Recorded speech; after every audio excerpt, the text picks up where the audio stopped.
작은 도시의 밤은 언제나 고요했다.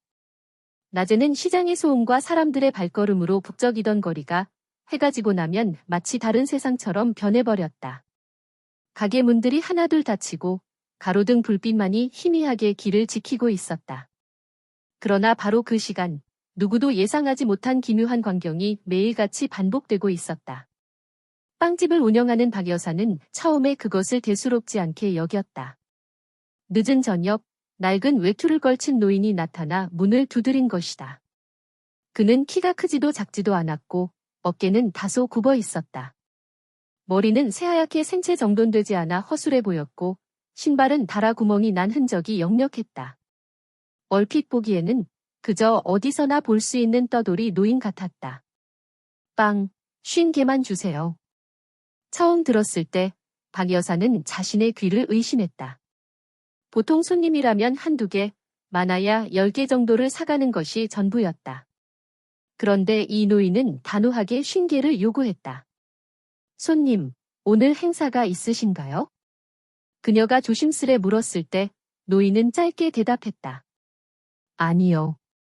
그냥 어제처럼 50개. 그의 말투는 담담했지만 묘하게 흔들림 없는 확신이 담겨 있었다. 그리고 다음 순간 박 여사의 눈앞에 펼쳐진 광경은 놀라웠다. 노인은 낡은 주머니에서 묵직한 현금 다발을 꺼내더니 그대로 계산대 위에 올려놓았다. 모두 반짝이는 새 지폐였다. 겉모습과는 전혀 어울리지 않는 광경이었다.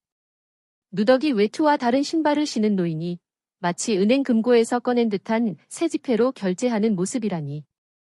박 여사는 순간적으로 말문이 막혔다. 그날 밤 그는 빵을 받아든 후 무거운 보따리에 담아 조용히 떠났다. 가로등 불빛에 비친 그의 뒷모습은 쓸쓸하면서도 어딘가 불가사의한 기운을 풍겼다. 하지만 기묘한 일은 그날로 끝나지 않았다. 다음 날, 또 그 다음 날도 정확히 같은 시간에 노인은 모습을 드러냈다. 그리고 언제나 똑같은 말을 반복했다. 50개, 어제처럼. 이상한 것은 그뿐만이 아니었다. 매번 계산할 때마다 그는 새 지폐만 꺼내놓았다. 마치 매일 은행에서 갓 바꿔온 듯한 반짝임이었다. 그리고 빵을 담은 보따리를 들고 언제나 같은 골목길로 사라졌다. 며칠이 지나자 박 여사의 호기심은 점점 커졌다. 저 노인은 대체 누굴 위해 이렇게 많은 빵을 사는 걸까? 또 돈은 어디서 나는 걸까? 그녀는 손님들이 돌아간 늦은 밤, 홀로 가게 안에서 그날의 장부를 정리하다가 문득 창밖을 바라보곤 했다. 골목 끝으로 사라지는 그의 뒷모습이 떠올랐기 때문이다. 처음에는 그저 특이한 손님이라 여겼지만 이제는 알 수 없는 불안감과 호기심이 뒤섞여 가슴을 두드렸다. 주민들 사이에서도 금세 소문이 돌기 시작했다. 밤마다 빵을 그렇게 사간다고? 정체가 뭐지? 혹시 조직이랑 연관된 거 아니야? 저렇게 현금 다발을 쓰는 게 심상치 않은데? 사람들의 수군거림은 빠르게 퍼져나갔다. 그러나 아무도 진실을 알지 못했다. 그저 매일 밤 똑같은 장면이 되풀이될 뿐이었다. 낡은 옷차림의 노인이 등장해 현금 다발로 50개의 빵을 사고 그리고 흔적도 없이 사라진다. 박 여사는 어느 순간부터 그 장면을 기다리게 되었다. 두려움 때문이 아니라 풀리지 않는 수수께끼 때문이었다. 혹시 자신이 보고 있는 이 모든 것이 단순한 우연일까? 아니면 지금껏 알지 못한 또 다른 이야기가 숨어 있는 걸까? 그리고 그날 밤 노인이 빵을 사서 떠나는 순간 박 여사의 가슴 속에는 단단한 의문이 맺혔다. 저 노인은 정말 누구일까? 사람들은 그를 단순히 별표 떠돌이 노인 별표이라 불렀다. 누구도 그의 이름을 몰랐고 어디서 와서 어디로 가는지도 알지 못했다. 마치 밤이 되어야만 모습을 드러나는 그림자 같은 존재였다. 그는 한결같았다. 언제나 같은 옷차림, 같은 시간, 같은 목소리로 가게 문을 열고 들어왔다. 그리고 똑같은 주문을 반복했다. 어제처럼 50개. 처음엔 장난 같은 농담일지도 모른다고 생각했던 사람들도 며칠, 몇 주가 지나면서부터는 묘한 두려움을 느끼기 시작했다. 그 이유는 단순했다. 그는 절대 한치의 오차도 없이 같은 행동만 반복했기 때문이다. 빵집 주인 박 여사는 점점 잠을 이루기 힘들어졌다. 장부를 정리하다 보면 문득 오늘도 그 노인이 나타날까 혹은 오늘은 오지 않을까 하는 생각에 가슴이 두근거렸다. 하지만 놀랍게도 그는 단 한 번도 빠짐없이 나타났다. 폭우가 쏟아지던 날도, 바람이 세차게 몰아치던 날도, 달빛조차 가려진 흐린 밤에도 그는 어김없이 문을 열고 들어왔다. 쉰게 어제처럼. 그 목소리는 낮지도 높지도 않았지만 묘하게 사람의 마음을 붙잡는 힘이 있었다. 박 여사는 어느 날 용기를 내어 다시 물었다. 손님, 그 많은 빵을 대체 어디에 쓰시는 건가요? 노인은 그녀의 질문에 잠시 멈칫하더니 고개를 살짝 돌렸다. 그러나 대답은 간단했다. 필요한 곳에. 그 한마디는 짧았지만 오히려 더 큰 의문을 불러일으켰다. 필요한 곳이라니 어디라는 걸까? 주민들의 상상은 점점 더 극단으로 치달았다. 혹시 굶주린 아이들을 돌보고 있는 건 아닐까? 아니야, 틀림없이 불법 조직에 바치는 거야. 그러니까 매일 현금을 그렇게 쓰지? 그게 아니라 혹시 망령 같은 건 아닐까? 똑같은 말을 반복한다잖아. 밤마다 골목길에 퍼지는 수군거림은 공포와 호기심을 키워갔다. 어느 날은 한 젊은이가 그의 뒤를 몰래 따라가 보기로 했다.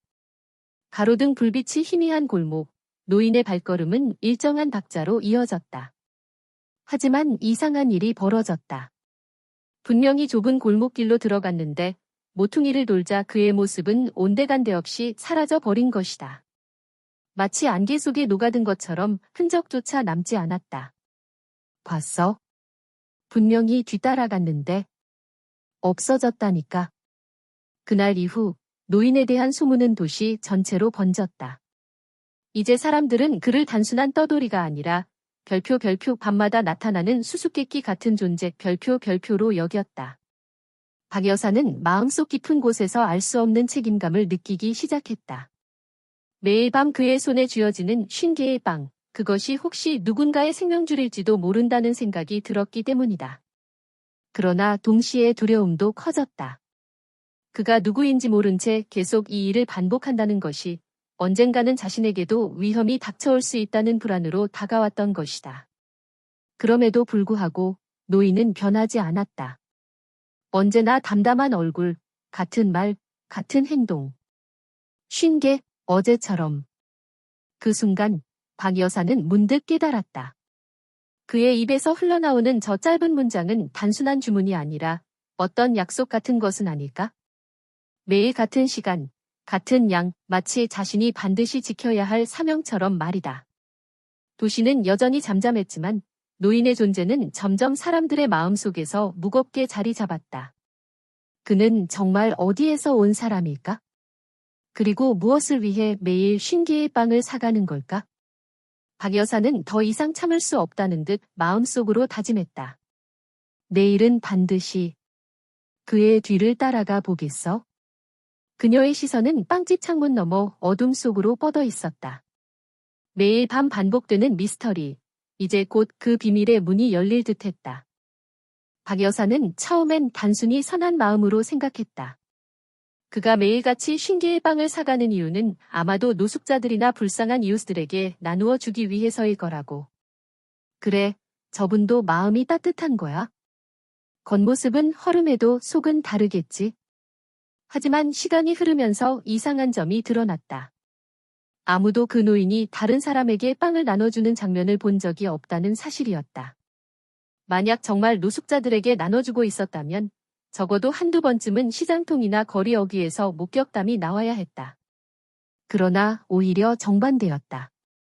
노인은 늘 빵을 사들고 골목 어딘가로 사라질 뿐 그 이후의 모습은 누구도 본 적이 없었다. 소문은 점점 기묘하게 퍼져갔다. 혹시 그 빵을 되팔아 돈을 버는 거 아니야? 아니야, 그럴 리 없어. 그는 언제나 현금 다발을 들고 다닌다잖아. 그럼 빵에 뭔가를 숨기는 게 아닐까? 예를 들어 마약 같은 거 말이야. 누군가는 장난스럽게 또 누군가는 진지하게 그런 추측을 내뱉었다. 하지만 그런 말들이 오갈수록 사람들 마음속에는 서서히 공포가 싹트기 시작했다. 박 여사도 흔들렸다. 처음엔 선행이라고 굳게 믿었지만 확실한 증거가 없다는 사실이 점점 불안을 키웠다. 심지어는 그가 빵을 가져가 사라지는 뒷모습만 떠올려도 소름이 돋았다.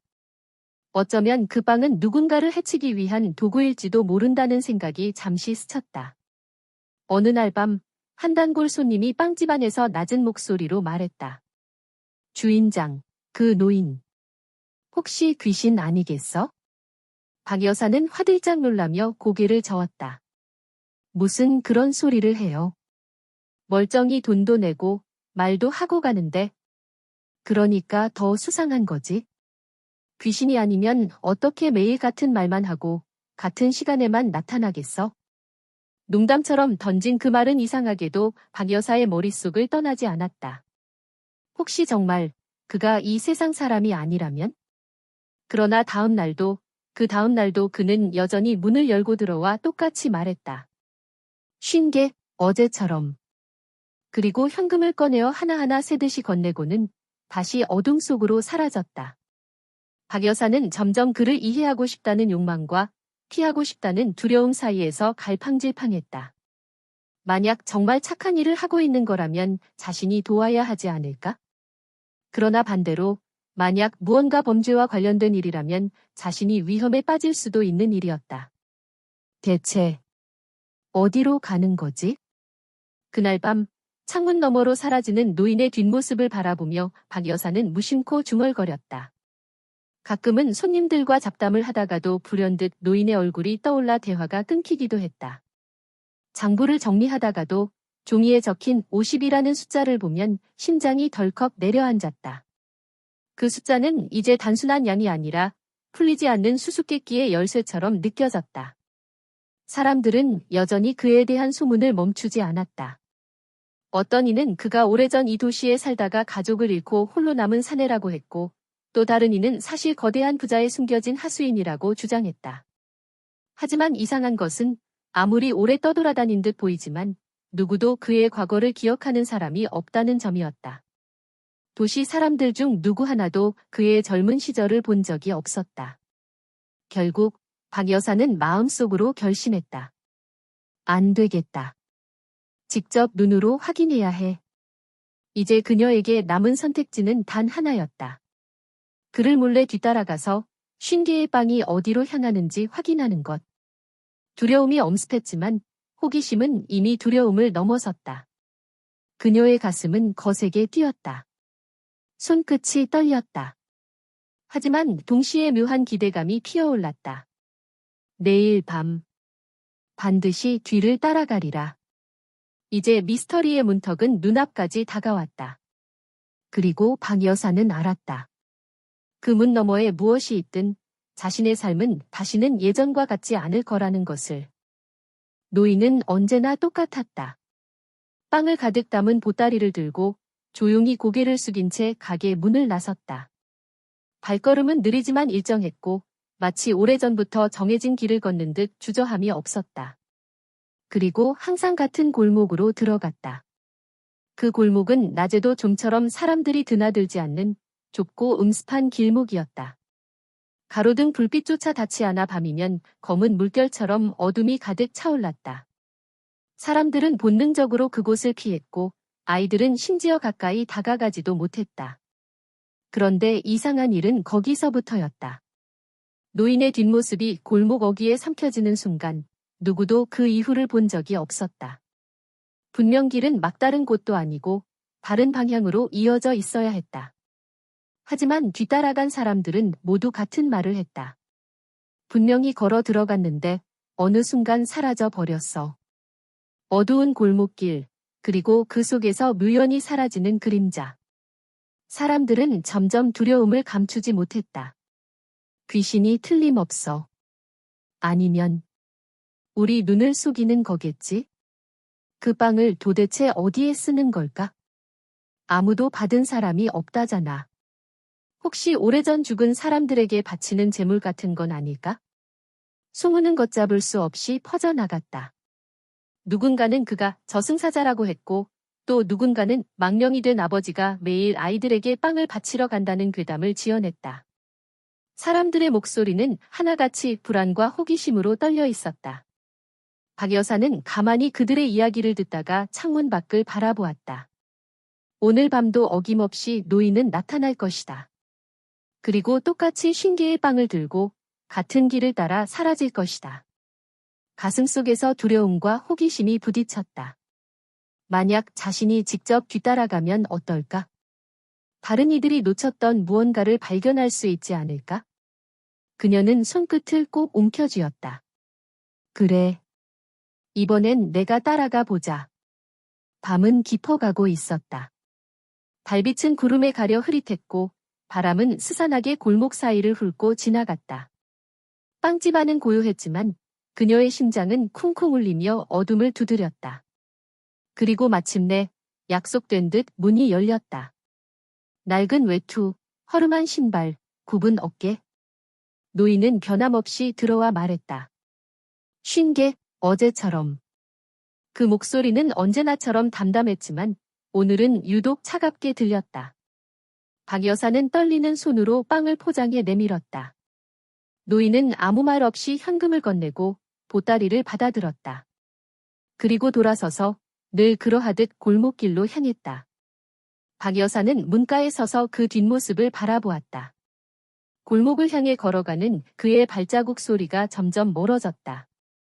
가게 불빛이 닿지 않는 곳으로 발걸음이 사라지자 그녀의 눈동자 속에서도 불안이 짙게 내려앉았다.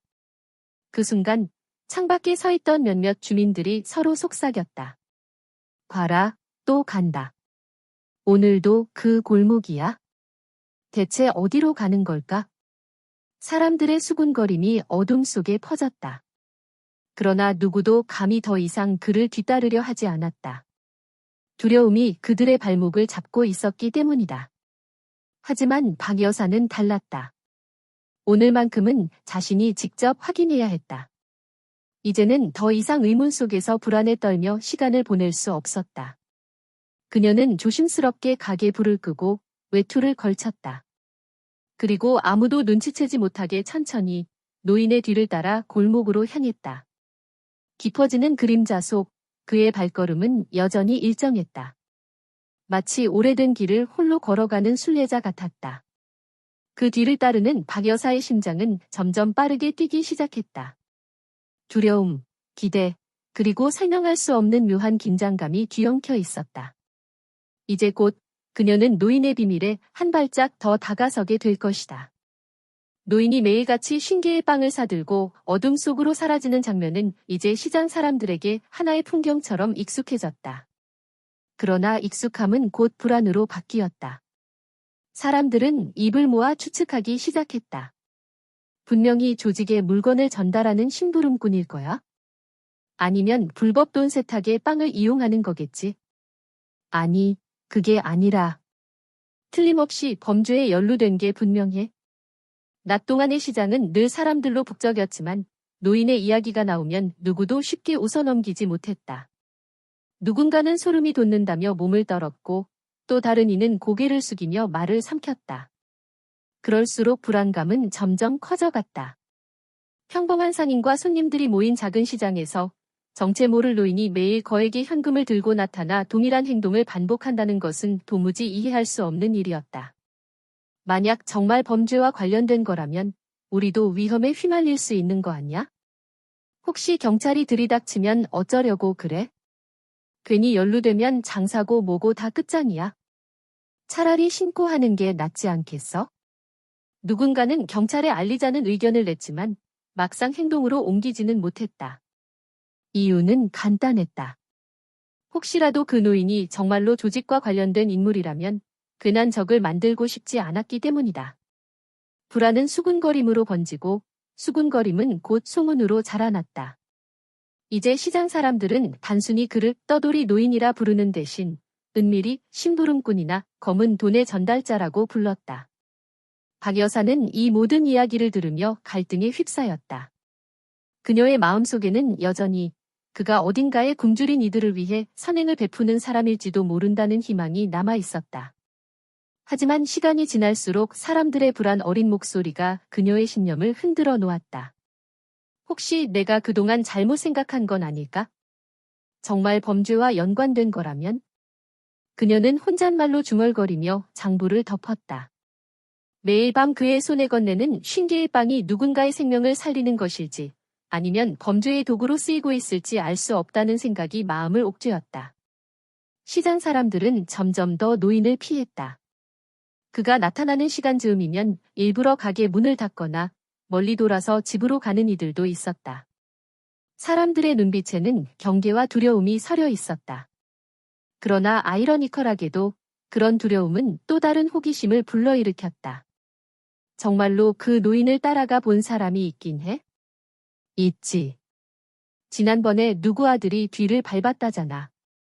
그런데 결국 놓쳤다더라. 놓쳤다고? 뻔히 눈앞에서 사라졌다니 그게 말이 돼? 믿을 수 없는 목격담은 불길에 기름을 부은 듯 시장을 달궜다. 이제 사람들은 단순히 그가 범죄와 연루됐다고 의심하는 것을 넘어 초자연적인 존재일지도 모른다고 떠들어댔다. 박 여사는 그런 소문을 들을 때마다 더 이상 참을 수 없다는 생각이 들었다. 도대체 진실은 무엇일까? 그는 선한 사람인가? 아니면 위험한 인물인가? 어느 날 밤 그녀는 작은 결심을 굳혔다. 내 눈으로 확인하기 전까진 그 어떤 소문도 믿을 수 없어. 그녀의 마음속에는 두려움과 동시에 알 수 없는 책임감이 자리 잡고 있었다. 매일 그의 손에 건네는 빵이 과연 어디로 향하는지, 그리고 그 끝에서 어떤 이야기가 기다리고 있는지, 이제 반드시 알아야만 했다. 창문 너머로 보이는 골목은 어둠 속에서 깊게 입을 벌린 것처럼 보였다. 시장 사람들의 불안은 고스란히 그녀의 어깨 위로 옮겨졌다. 하지만 동시에 그 불안 속에서 진실을 마주해야 한다는 강한 의지가 움트고 있었다. 박 여사는 알았다.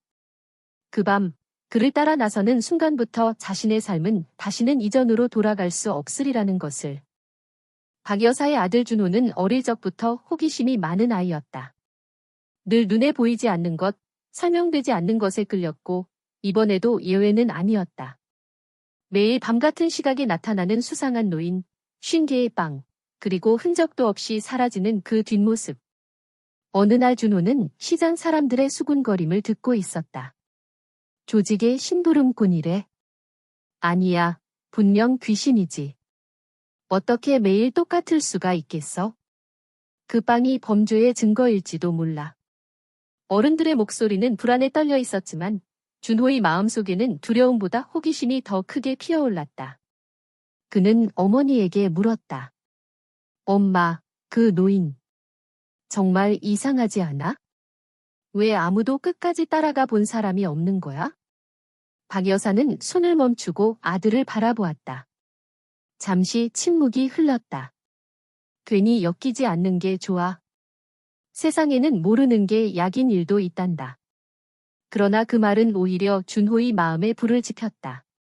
모르는 게 약이라니 정말로 그럴까? 눈앞에 매일 벌어지는 기이한 광경을 두고 외면하는 것이 과연 옳은 걸까? 그날 밤 준호는 잠자리에 누웠지만 좀처럼 눈을 감을 수 없었다. 창밖에서 들려오는 바람 소리조차 신호처럼 느껴졌다. 결국 그는 이불을 걷어차고 중얼거렸다. 안 되겠다. 내가 직접 확인해야 해. 그의 결심은 단단했다. 다음 날 밤 노인이 다시 나타날 때까지 기다렸다가 몰래 뒤를 밟기로 한 것이다. 해가 지고 시장의 불빛이 하나둘 꺼져갈 무렵 준호는 어머니의 눈을 피해 조심스레 집을 나섰다. 골목 어귀에 몸을 숨긴 채 그는 심장이 요동치는 것을 느꼈다. 작은 그림자 하나에도 가슴이 덜컥 내려앉았지만 발걸음을 돌릴 수는 없었다. 그리고 마침내 언제나처럼 그가 나타났다. 낡은 외투, 굽은 어깨, 무표정한 얼굴. 손에는 어김없이 50개의 빵이 담긴 보따리가 들려 있었다. 50개, 어제처럼. 가게 안에서 울려 퍼진 노인의 목소리는 또다시 반복되는 주문 같았다. 잠시 후 노인은 빵을 받아들고 밖으로 나섰다. 준호는 숨을 죽였다. 손에 땀이 차오르고 심장은 금방이라도 튀어나올 듯 뛰었다. 그러나 발걸음은 멈추지 않았다. 그는 몇 걸음 간격을 유지한 채 노인의 뒤를 조심스럽게 따라갔다. 노인의 발걸음은 일정했다. 어두운 골목길을 향해 곧장 걸어갔다. 바람이 불 때마다 낡은 외투 자락이 흔들렸고 그때마다 준호는 노인이 혹시 뒤를 돌아볼까 두려워 몸을 웅크렸다. 골목은 점점 깊어지고 그림자는 짙어졌다. 가로등 불빛조차 희미하게 사라져가는 지점에서 준호는 숨을 고르며 마음속으로 되뇌었다. 괜찮아. 조금만 더 가면 돼. 저 빵이 어디로 가는지만 보면 되는 거야. 하지만 동시에 알 수 없는 불안이 스멀스멀 다가왔다. 만약 소문대로 범죄 조직이 숨어 있다면? 만약 위험한 사람들과 마주친다면? 준호는 잠시 발걸음을 멈췄다가 다시 움직였다. 호기심이 두려움을 억눌렀다. 지금 이 순간 그는 단순한 소년이 아니라 비밀을 풀어내려는 탐험가 같았다. 노인의 그림자는 점점 더 깊은 어둠 속으로 스며들고 있었다. 그리고 준호는 알았다. 이 길의 끝에서 반드시 무언가를 보게 되리라는 것을. 그는 떨리는 숨을 삼키며 노인의 뒤를 더욱 가까이 쫓았다. 준호의 발끝이 오래된 돌바닥을 스쳤다. 평소 자주 다니던 시장 골목과는 전혀 다른 풍경이었다. 벽돌은 군데군데 갈라져 있었고 양옆의 담장은 지나치게 높아 하늘조차 가려졌다. 바람은 끊겼고 공기는 눅눅했다. 마치 숨조차 무겁게 만드는 공간 같았다. 앞서 걷던 노인은 여전히 같은 속도로 발을 옮기고 있었다. 그의 낡은 외투는 그림자 속에서 더욱 검게 보였다. 가로등 하나 없는 어둠 속 오직 노인의 발자국 소리와 준호의 거친 호흡만이 정막을 깨고 있었다. 후. 후. 준호는 일부러 숨을 죽였지만 두근거리는 심장은 통제할 수 없었다. 금방이라도 노인에게 들킬까 두려워 그는 벽에 몸을 바짝 붙였다. 차가운 벽돌이 등에 닿아 오싹한 기운이 등골을 타고 흘러내렸다. 시간이 얼마나 흘렀을까? 몇 분도 안 된 듯했지만 준호에게는 한 시간이 지나간 듯 길게 느껴졌다. 골목은 점점 좁아져서 두 사람이 나란히 걷기에도 버거울 만큼 공간이 압축되었다. 벽에는 오래된 포스터와 곰팡이가 뒤섞여 있었고 바닥에는 빗물이 고여 작은 웅덩이를 이루고 있었다. 그 순간 준호의 발끝이 물웅덩이를 스쳤다. 찰박. 작은 소리였지만 정적 속에서는 번개 같은 울림으로 퍼져나갔다. 준호는 순간적으로 온몸이 굳어졌다. 노인이 혹시 멈추지는 않을까? 뒤를 돌아보지는 않을까? 다행히도 노인은 그대로 걸음을 옮겼다. 하지만 그 순간 준호는 알 수 없는 긴장감이 배가 되는 것을 느꼈다. 마치 노인이 이미 자신의 존재를 알고 있으면서도 모른 척하는 듯한 기분이었다. 괜찮아. 조금만 더. 준호는 스스로를 다독이며 발걸음을 이어갔다. 하지만 발끝이 떨렸고 손바닥에는 땀이 흥건히 배어났다. 골목은 더욱 어두워졌다. 달빛조차 닿지 않는 공간, 숨막히는 정막 속에서 그는 점점 현실과 꿈의 경계를 잃는 듯했다. 마치 자신이 어떤 미로 속에 갇힌 것 같았다. 노인은 여전히 일정한 보폭을 유지하며 앞으로 나아갔다. 그 보폭에는 늙은이 특유의 비틀거림도 피로도 보이지 않았다. 오히려 기계적인 규칙성이 있었다. 한 발, 두 발. 한 발, 두 발. 준호는 무의식적으로 그 리듬을 따라 중얼거렸다. 그러다 스스로 소름이 돋았다. 이 길은 도대체 어디로 이어지는 거지? 그의 머릿속에는 불길한 상상이 스멀스멀 번졌다. 혹시 소문대로 범죄자들의 은신처일까? 아니면 오래전부터 전해 내려오는 귀신의 터일까? 발걸음이 깊어질수록 골목은 끝없이 이어지는 듯 보였다. 그러나 준호는 뒤로 물러설 수 없었다. 지금 돌아가면 영원히 이 비밀을 풀 수 없을 것 같았다. 호기심이 그의 두려움을 이겼다. 그러던 순간 노인이 갑자기 멈춰 섰다. 준호는 숨이 턱 막히는 것을 느꼈다. 마치 심장이 목구멍까지 치솟는 듯했다. 그는 황급히 근처 벽 뒤에 몸을 숨겼다. 노인은 아무 말도 하지 않고 그대로 앞을 응시하고 있었다. 준호는 그 시선 끝에 무엇이 있는지 궁금했지만 감히 고개를 내밀 수 없었다. 대신 귀를 기울였다. 하지만 들려오는 것은 여전히 정막뿐. 바람 소리조차 없었다. 몇 초, 아니 몇 분이 흘렀는지 알 수 없었다. 시간이 정지된 듯한 고요 속에서 노인은 다시 발을 옮겼다. 그 순간 준호의 몸에서 긴장이 풀리며 숨이 터져 나왔다. 휴. 그러나 그가 내쉰 한숨은 다시 어둠 속에 파묻혔다. 준호는 이제 알았다. 이 길 끝에는 반드시 비밀이 기다리고 있다는 것을. 그리고 자신은 이미 그 비밀을 마주하지 않고는 돌아갈 수 없는 곳까지 와버렸다는 것을. 그는 두려움에 떨면서도 발을 앞으로 내딛었다. 이제 단 한 걸음, 단 한순간이 앞으로 펼쳐질 운명을 바꿀지도 모른다는 예감과 함께 노인의 발걸음이 멈추는 순간 골목의 공기도 함께 얼어붙은 듯했다. 준호는 심장이 쿵 하고 떨어지는 소리를 들은 듯 가슴을 움켜쥐었다. 그가 멈춰 선 곳은 오래전에 버려진 듯 보이는 집 앞이었다. 기와는 반쯤 무너져 있었고 벽은 곰팡이와 금으로 가득했다.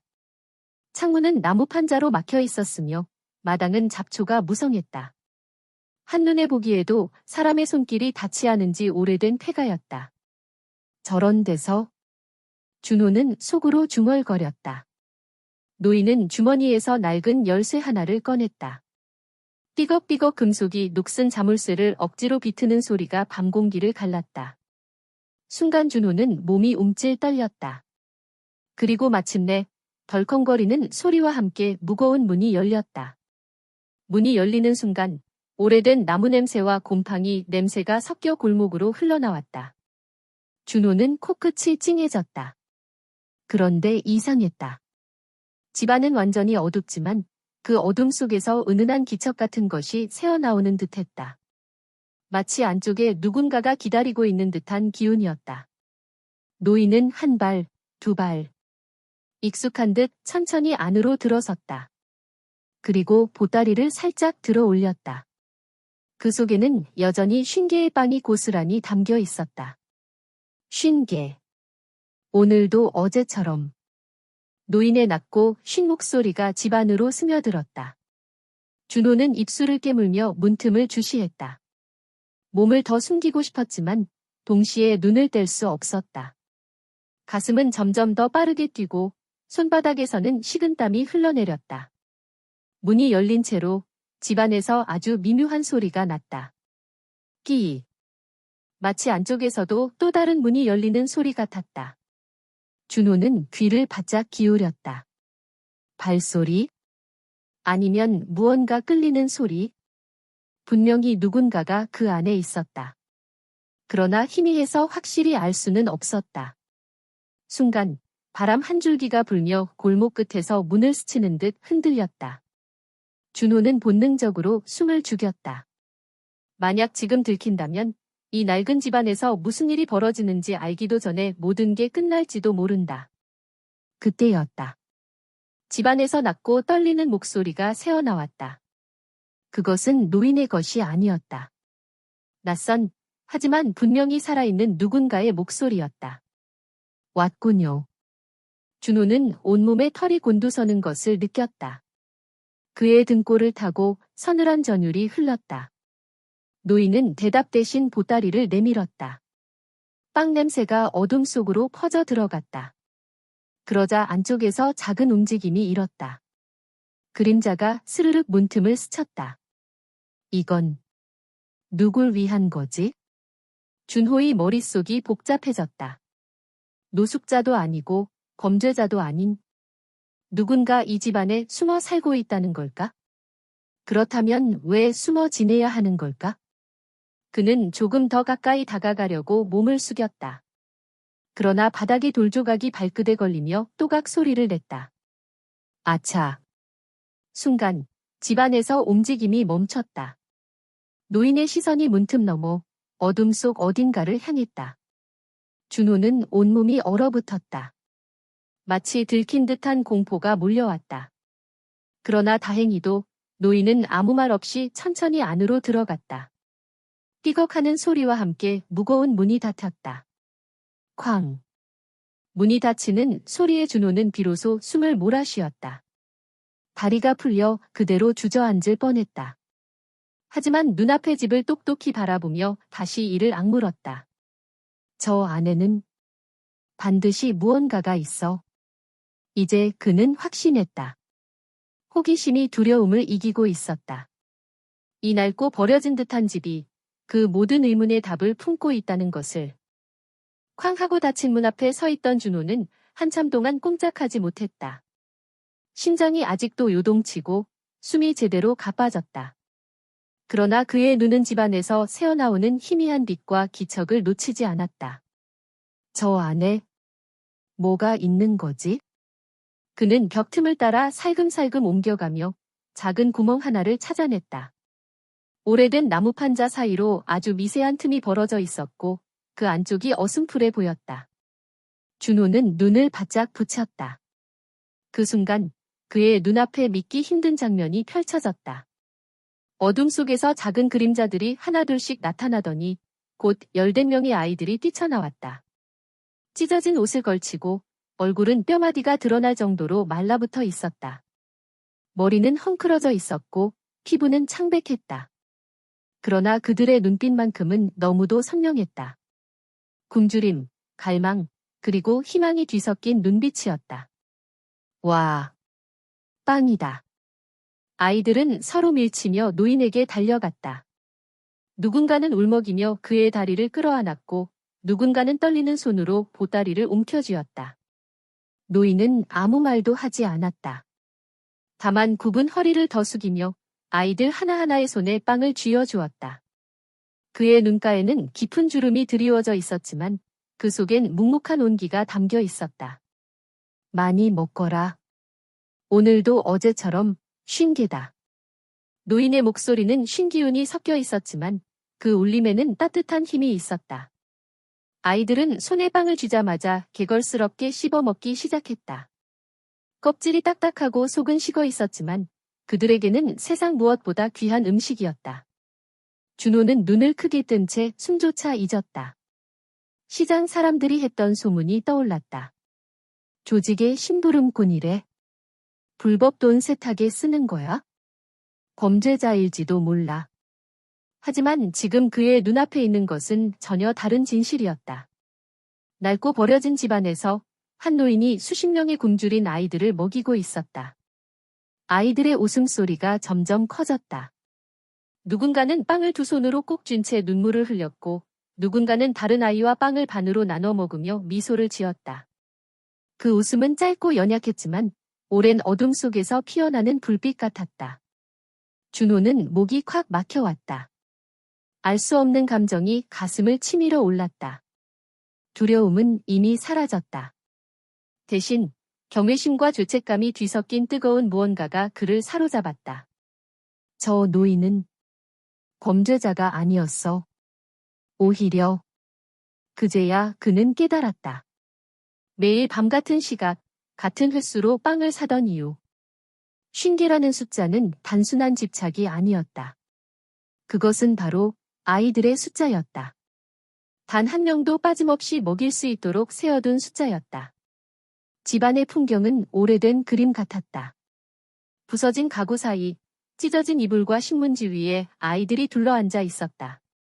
서로 등을 기대며 오랫동안 기다린 한 끼를 나누는 모습은 너무도 처연하면서도 따스했다. 노인은 아이들을 바라보며 무릎을 꿇고 앉았다.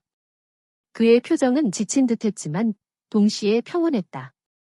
마치 이 순간만을 위해 살아온 사람처럼. 오늘도 무사히 먹을 수 있으니 다행이다. 그의 낮은 독백이 들렸다. 준호는 더 이상 눈을 뗄 수 없었다. 그 장면은 평생 잊지 못할 만큼 강렬하게 가슴에 새겨졌다. 그 순간 어린아이 하나가 빵을 두 손에 들고 밖으로 달려나왔다. 문틈 가까이까지 온 아이는 갑자기 고개를 들어 창틈 너머를 바라보았다. 준호와 눈이 마주쳤다. 준호는 숨이 턱 막혔다. 아이는 한순간 멈칫했지만 곧 미소를 지으며 다시 안으로 달려갔다. 마치 아무 일도 없었다는 듯. 그러나 준호의 심장은 여전히 쿵쾅거렸다. 방금 자신이 본 진실을 누구에게도 쉽게 말할 수 없을 거라는 걸 직감했다. 노인은 아이들 하나하나의 얼굴을 바라보며 빵을 건넸다. 그의 손은 거칠고 상처투성이었지만 그 손길에는 묘한 따뜻함이 배어 있었다. 아이들은 빵을 받아들고도 당장 먹지 못한 채 잠시 멈춰 섰다. 눈동자가 흔들리며 그 안에서 눈물이 차올랐다. 어서 먹거라. 내일도 가져올게. 그의 목소리는 조용했지만 아이들 모두의 마음에 닿았다. 아이들은 더는 참지 못하고 흐느끼듯 빵을 입에 가져갔다. 작은 손가락은 떨렸고 눈가에는 투명한 눈물이 반짝였다. 한 소녀가 빵을 꼭 쥔 채 흐느끼며 말했다. 할아버지, 정말 내일도 와 주실 거죠? 노인은 미소를 지으며 고개를 끄덕였다. 그래. 약속한다. 내일도, 모레도, 그 다음 날도. 너희가 배고프지 않게 나는 계속 올 거야. 그 순간 아이들 사이에 잔잔한 안도감이 번졌다. 굶주림과 두려움으로 굳어있던 표정이 조금씩 풀리며 희미하지만 진심 어린 웃음이 번졌다. 아이들은 오래전부터 어른의 다정한 손길을 잃어버린 아이들이었다. 세상은 그들을 외면했고 누구도 책임지려 하지 않았다. 그러나 눈앞의 노인은 달랐다. 그는 아무것도 가진 게 없어 보였지만 매일같이 찾아와 아이들에게 50개의 빵을 나눠주었다. 그것은 단순한 음식이 아니라 살아갈 이유와 희망이 되어 주고 있었다. 준호는 문틈 넘어 그 장면을 바라보며 목이 콱 막혔다. 눈앞이 흐려지고 심장이 쿵쾅거리며 뜨거운 것이 가슴속에서 차올랐다. 저 노인은 이 아이들에게 아버지 같은 사람이구나. 아이들은 빵을 한 입 한 입 씹어 먹으며 서로의 어깨에 기대거나 손을 꼭 잡았다. 누군가는 작은 목소리로 노래를 흥얼거렸고 누군가는 고개를 떨군 채 먹으며 오름을 삼켰다. 그 모습은 비록 초라했지만 동시에 눈부시게 아름다웠다. 노인은 아이들 곁에 무릎을 꿇고 앉았다. 다정하게 머리를 쓰다듬고 등을 두드리며 말했다. 너희는 혼자가 아니다. 세상이 외면해도 나는 너희 곁에 있을 거다. 그 말에 어린 소년 하나가 빵을 꼭 쥔 채 울먹이며 속삭였다. 고마워요. 할아버지. 고마워요. 노인은 대답 대신 아이를 꼭 안아주었다. 그의 눈가에도 작은 빛이 번졌다. 오래도록 말하지 못했던 슬픔과 외로움이 아이들의 체온에 녹아 흘러내리는 듯했다. 준호는 숨을 죽인 채 그 광경을 바라보다가 자신도 모르게 눈물이 볼을 타고 흘렀다. 처음에는 단순한 호기심이었다. 그러나 지금 그는 알았다.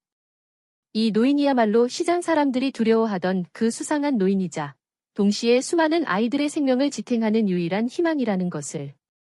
노인은 마지막 남은 빵을 어린 소녀의 손에 쥐어주며 말했다. 먹고 힘내야 한다. 내일은 더 밝은 날이 올 거다. 아이들은 고개를 끄덕이며 빵을 품에 안았다. 그들의 눈빛 속에는 여전히 고단함이 남아 있었지만 그 안에서 희미한 불꽃 같은 것이 반짝이고 있었다. 그것은 살아남겠다는 의지이자 언젠가 다시 세상 속으로 나아가겠다는 희망이었다.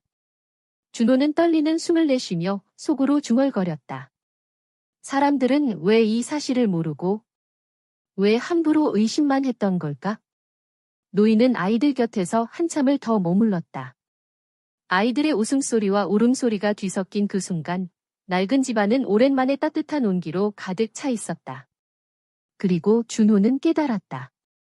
지금 이 광경은 결코 눈을 의심할 수 없는 진실이라는 것을. 준호는 숨죽여 집으로 돌아오는 길 내내 발걸음을 떼기가 힘들었다. 눈앞에 맴도는 건 아이들의 얼굴, 그리고 그들을 감싸 안던 노인의 주름진 손길이었다. 시장 사람들의 온갖 추측 범죄자, 심부름꾼, 돈세탁범 그 모든 것이 한순간에 무너져 내렸다. 아니야. 그분은 그런 사람이 아니었어. 준호는 스스로에게 속삭였다. 노인은 범죄자가 아니라 버려진 아이들의 아버지 같은 존재였다. 어둡고 차가운 도시 한켠에서 홀로 살아가야 하는 아이들에게 하루하루를 버틸 힘을 주는 유일한 사람이었다. 그 사실을 직접 두 눈으로 확인한 지금 준호의 마음은 벅찬 감정으로 뒤섞여 흔들렸다. 그러나 곧 새로운 의문이 치밀어 올랐다. 그런데 대체 그 많은 돈은 어디서 난 거지?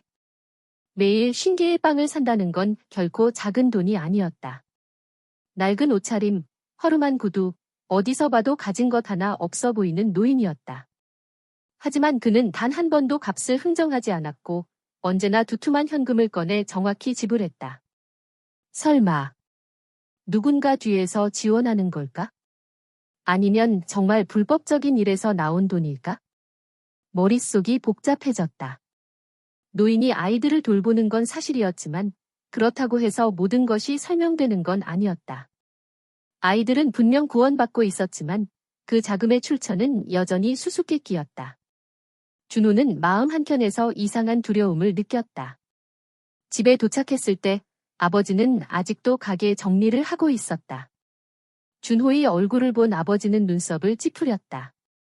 너 어디 갔다 온 거냐? 얼굴이 왜 그렇게 창백해? 준호는 순간 망설였다. 모든 것을 말하고 싶었다. 노인의 진짜 모습을, 아이들이 어떻게 그를 기다렸는지, 그리고 그 따뜻한 장면을. 하지만 동시에 마음속에서 알 수 없는 망설임이 솟구쳤다. 아버지가 믿어줄까? 아니면 다른 사람들처럼 또 다른 의심만 쏟아낼까? 나 그냥 시장 쪽에 다녀왔어. 준호는 애써 태연하게 대답했다. 아버지는 고개를 끄덕였지만 여전히 의아한 표정이었다. 준호는 방으로 들어와 문을 닫았다. 그리고 침대에 몸을 던지자 곧바로 눈물이 차올랐다. 노인의 미소, 아이들의 울음, 그리고 빵을 품에 안은 작은 손길. 그 모든 장면이 그의 가슴을 쿵쾅거리게 했다. 나는 진실을 봤어. 하지만 아무도 모를 거야.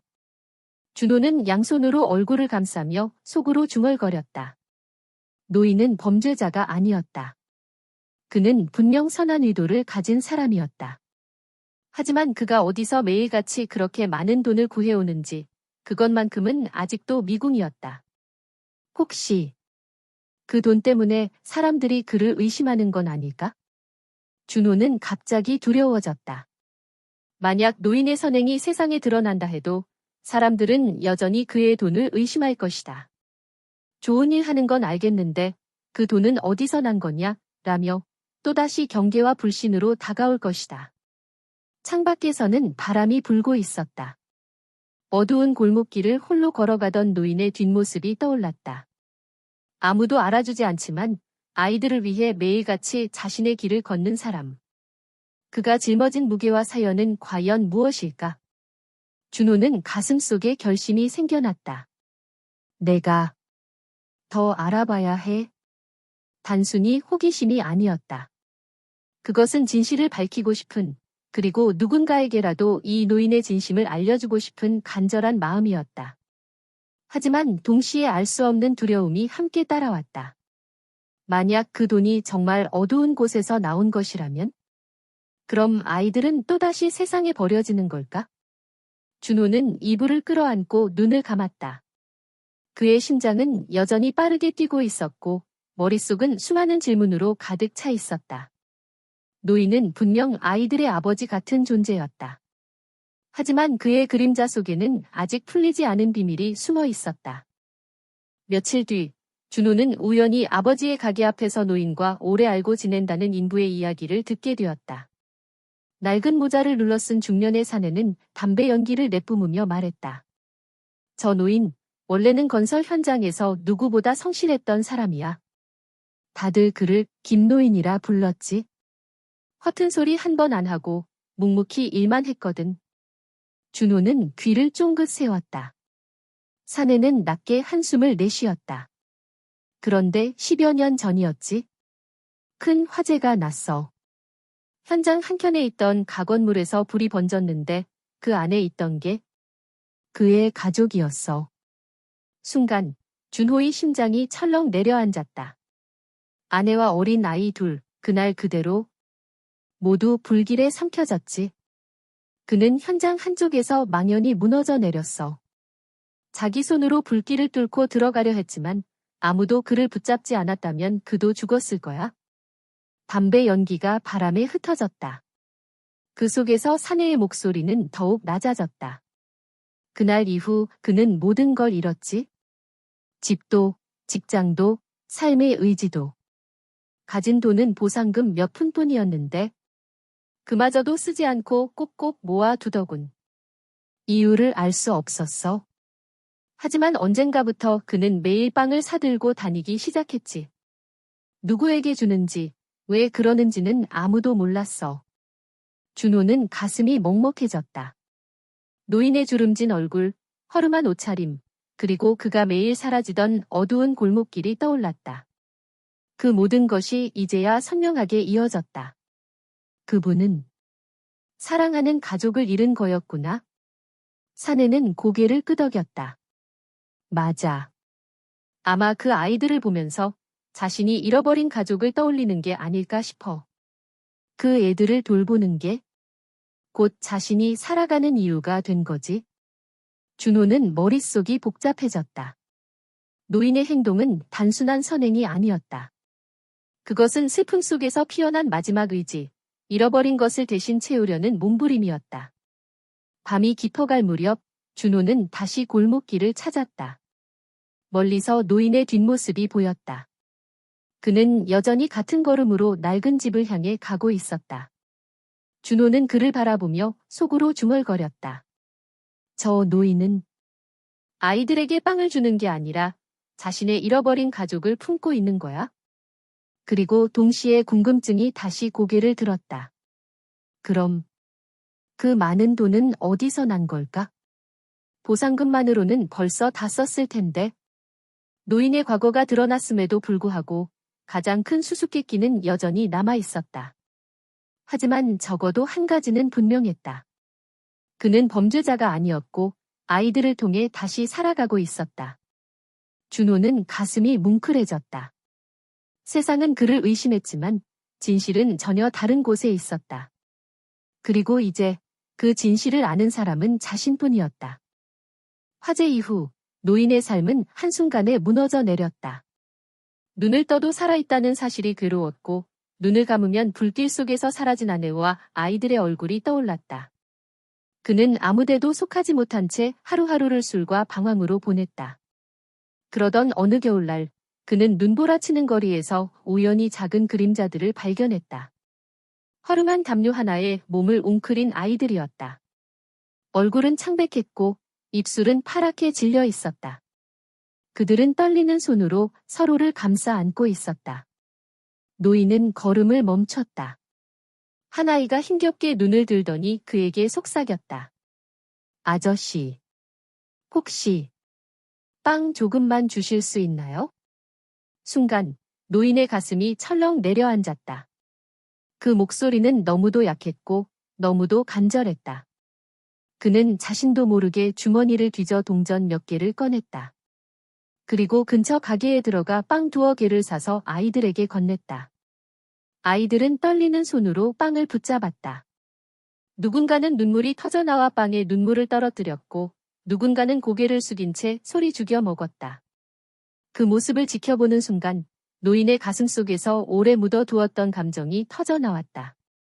내 아이들도 저렇게 배고프지는 않았을까? 그는 주저앉아 아이들을 바라보았다. 차가운 바람이 몰아치고 있었지만 그의 눈가에는 뜨거운 눈물이 맺혔다. 아이들은 낯선 어른을 경계했지만 동시에 그 따뜻한 시선 속에서 조금씩 마음을 열었다. 그날 이후 노인은 매일같이 아이들을 찾았다. 처음에는 작은 빵 몇 개였고 때로는 국밥을 사와 나눠주기도 했다. 아이들은 점점 그에게 가까이 다가왔고 어느 순간부터는 그를 할아버지라 부르기 시작했다. 할아버지, 오늘도 오셨네요. 이제 배고프지 않아요. 고마워요. 노인은 아이들의 웃음을 들으며 잃어버린 자신의 가족을 떠올렸다. 비록 혈연은 아니었지만 그는 이 아이들을 통해 다시 살아갈 이유를 찾게 되었다. 아내와 아이들을 잃은 빈자리를 굶주린 아이들의 미소가 서서히 채워나갔다. 그는 스스로 다짐했다. 이 아이들을 지켜야 한다. 내가 살아있는 이유는 이제 이 아이들이야. 그날부터 그의 삶은 달라졌다. 시장의 빵집에서 정확히 50개의 빵을 사는 것도, 골목길로 향하는 발걸음도 모두 이 아이들 때문이었다. 세상 사람들에게 그는 수상한 노인일지 몰라도 아이들에게 그는 굶주림을 잊게 해주는 유일한 가족이 되었다. 준호가 몰래 지켜본 장면은 바로 그 순간들의 연장이었다. 노인이 아이들에게 빵을 나누어 주며 눈가에 따뜻한 웃음을 짓는 이유, 그것은 단순한 선행이 아니었다. 그것은 상처 입은 한 인간이 다시 세상과 이어지는 방식이자 잃어버린 가족을 대신 품는 사랑이었다. 도시는 언제나 분주했지만 그 속에서 노인의 하루는 단순했다. 그는 새벽이면 가장 먼저 일어나 공사장의 잔일을 도왔다. 남들이 꺼리는 무거운 짐 나르기, 먼지 속에서 벽돌 정리하기, 심부름처럼 자잘한 일들까지 묵묵히 해냈다. 땀은 비 오듯 흘렀고 손은 언제나 거칠게 갈라져 있었지만 노인은 불평 한마디 하지 않았다. 저 노인 참 부지런하네. 저 나이에 저렇게 일하다니. 동료들은 가끔 혀를 내둘렀다. 그러나 노인은 대답 대신 그저 미소만 지을 뿐이었다. 그의 마음속에는 단 하나의 목적이 있었다. 해가 지고 노동이 끝나면 노인은 남은 품삯을 소중히 쥐었다. 하루하루 받은 돈은 많지 않았지만 그는 그 돈을 허투루 쓰지 않았다. 허기를 채우기 위해 자신은 허름한 국밥 한 그릇으로 저녁을 때웠다. 그리고 나머지 대부분은 모아두었다. 밤이 되면 그는 언제나 같은 발걸음으로 은행을 향했다. 구겨진 지폐와 동전들을 꺼내 직원에게 내밀면 그는 꼭 새 지폐로 바꿔달라고 부탁했다. 직원이 의아한 눈빛을 보낼 때마다 노인은 고개를 숙이며 조용히 말했다. 아이들에게는 깨끗한 돈으로 사준 음식을 주고 싶습니다. 그 말에는 깊은 마음이 담겨 있었다. 자신은 낡고 해진 옷을 입어도 괜찮았다. 손발이 거칠고 초라해도 상관없었다. 그러나 아이들에게 건네는 음식만큼은 조금이라도 깨끗하고 정성스러워야 한다고 생각했다. 그는 매번 빵집 문을 열고 들어서면 똑같이 말했다. 어제처럼 50개 주시오. 목소리는 낮고 조용했지만 그 안에는 흔들림 없는 의지가 담겨 있었다. 빵집 주인은 처음엔 의아해했지만 시간이 지나면서 그가 어떤 사람인지 조금은 느낄 수 있었다. 손에 들린 돈은 늘 반듯했고 그 안에서 묻어나오는 태도는 단순한 구매가 아니라 아이들을 위한 기도처럼 느껴졌다. 빵을 품에 안고 골목길을 향해 가는 순간 노인의 발걸음은 그 어느 때보다 가벼웠다. 하루 종일 쌓였던 피로가 신기하게도 사라지는 듯했다. 아이들이 빵을 받아들고 웃을 얼굴을 떠올리면 그것만으로도 그의 가슴은 따뜻해졌다. 그러나 이 모습은 세상 사람들의 눈에는 전혀 보이지 않았다. 사람들은 여전히 노인을 의심했다. 왜 매일 밤 같은 시간에 빵을 사는지, 왜 그렇게 많은 현금을 들고 다니는지 그 이유를 알 길이 없었기 때문이다. 그들의 눈에는 노인이 단지 수상한 낯선 이로만 비쳤다. 하지만 노인에게 중요한 건 세상의 시선이 아니었다. 그는 오직 아이들만을 바라보고 있었다. 가족을 잃은 뒤 다시는 삶의 의미가 없다고 생각했던 자신에게 아이들은 두 번째 가족이었고 살아갈 이유였다. 내가 가진 건 많지 않다. 하지만 내가 땀 흘려 번 돈으로 산 이 빵은 아이들에게는 세상에서 가장 따뜻한 선물이 될 수 있겠지. 노인은 마음속으로 그렇게 되뇌며 늘 새 지폐를 준비했다.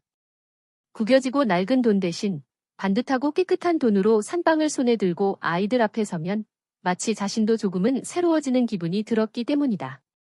그는 늘 생각했다. 이 아이들에게만큼은 세상의 때가 묻지 않은 마음을 전하고 싶다. 그래서 그는 오늘도 낮에는 허드레시를 하고 밤에는 새 지폐로 바꾼 돈을 꺼내어 빵을 산다. 사람들의 의심과 오해 속에서도 그의 길은 언제나 같은 곳을 향하고 있었다. 아이들이 기다리는 낡은 집, 그곳이야말로 그의 삶의 전부였기 때문이다. 세월은 누구에게도 공평하지 않았다. 노인의 어깨는 점점 더 굽어갔고 무거운 짐을 질 때마다 무릎은 흔들렸다. 새벽마다 나가던 현장은 그의 몸을 조금씩 갉아먹고 있었다. 벽돌을 들 때 팔은 후들거렸고 삽을 쥔 손은 자꾸만 떨렸다.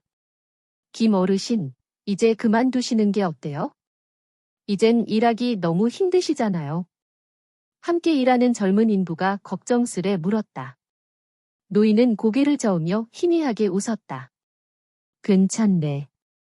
아직은 이 손이 움직이니까. 겉으로는 담담했지만 사실 그의 몸은 이미 한계에 다다르고 있었다.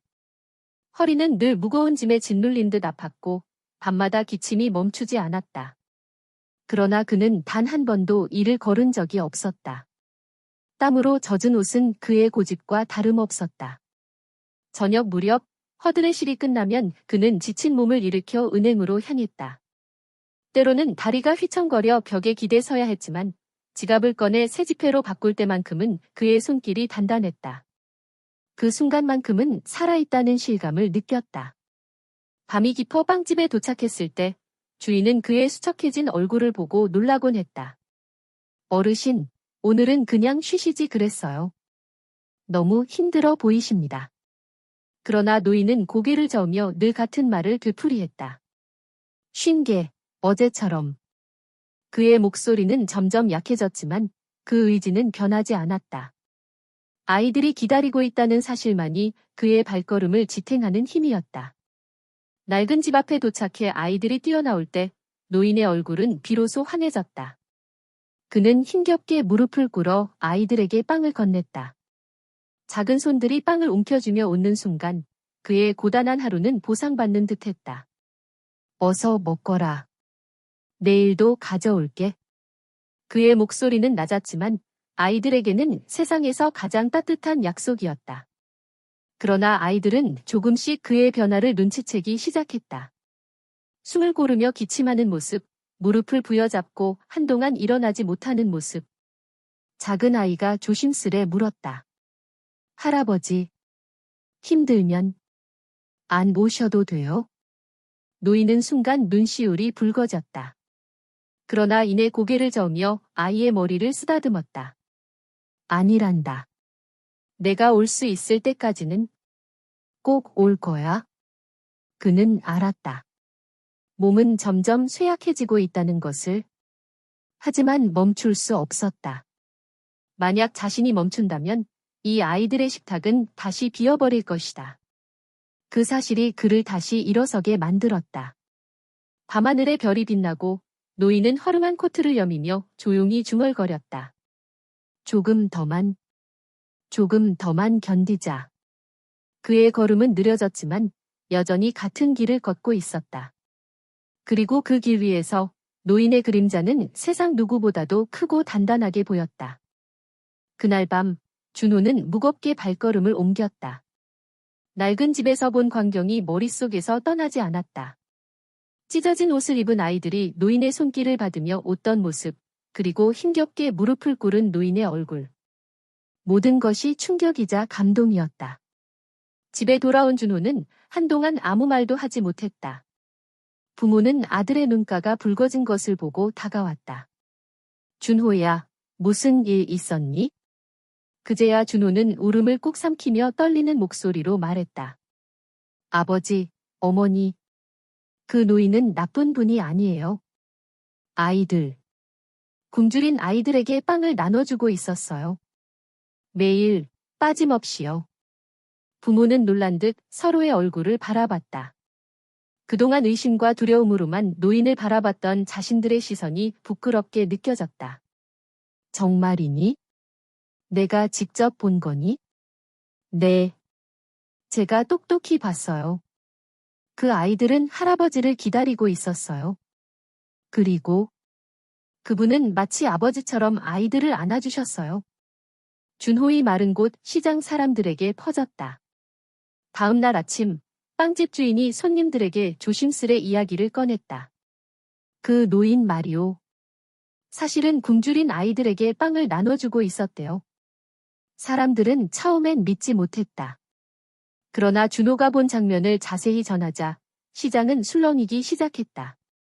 그럼 우리가 그동안 의심했던 게 전부 오해였단 말인가? 아이들을 살리려고 매일 그렇게 힘든 몸으로 빵을 사간 거였어.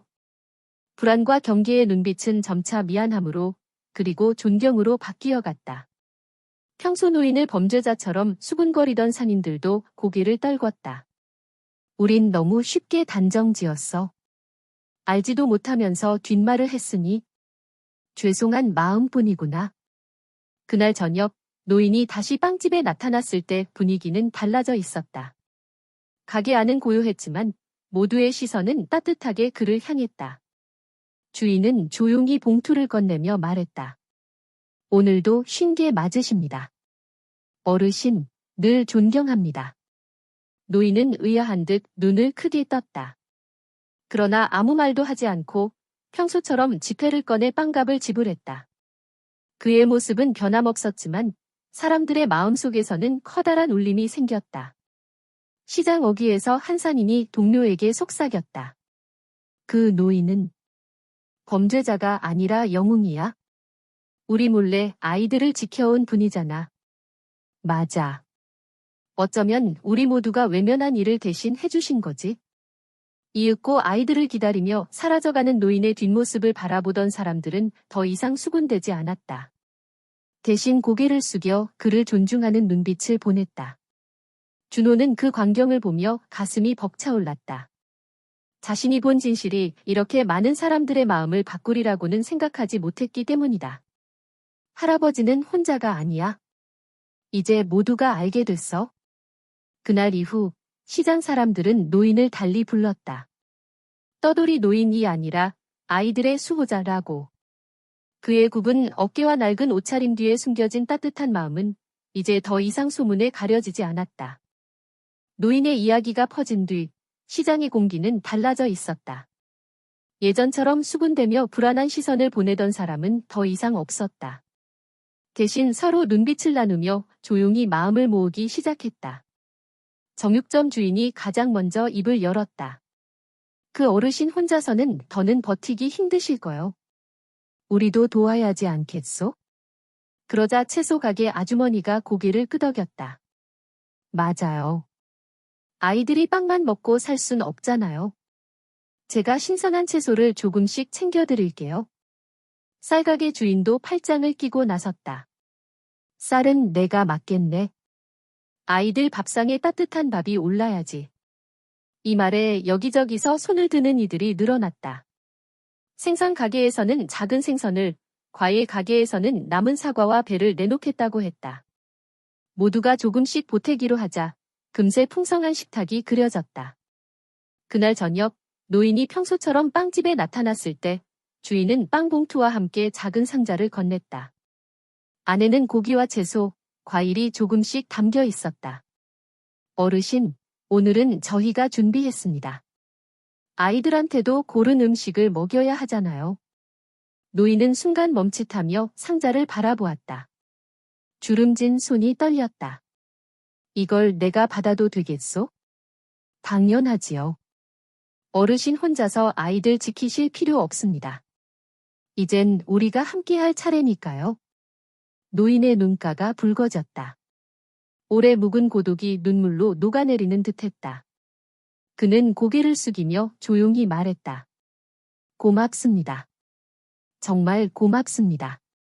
그날 밤 아이들의 낡은 집은 오랜만에 활기를 띠었다. 빵뿐만 아니라 고기국이 끓고 따끈한 밥이 지어졌다. 아이들은 믿기지 않는 듯 두 눈을 크게 뜨며 숟가락을 움켜쥐었다. 이거 우리 집 맞아?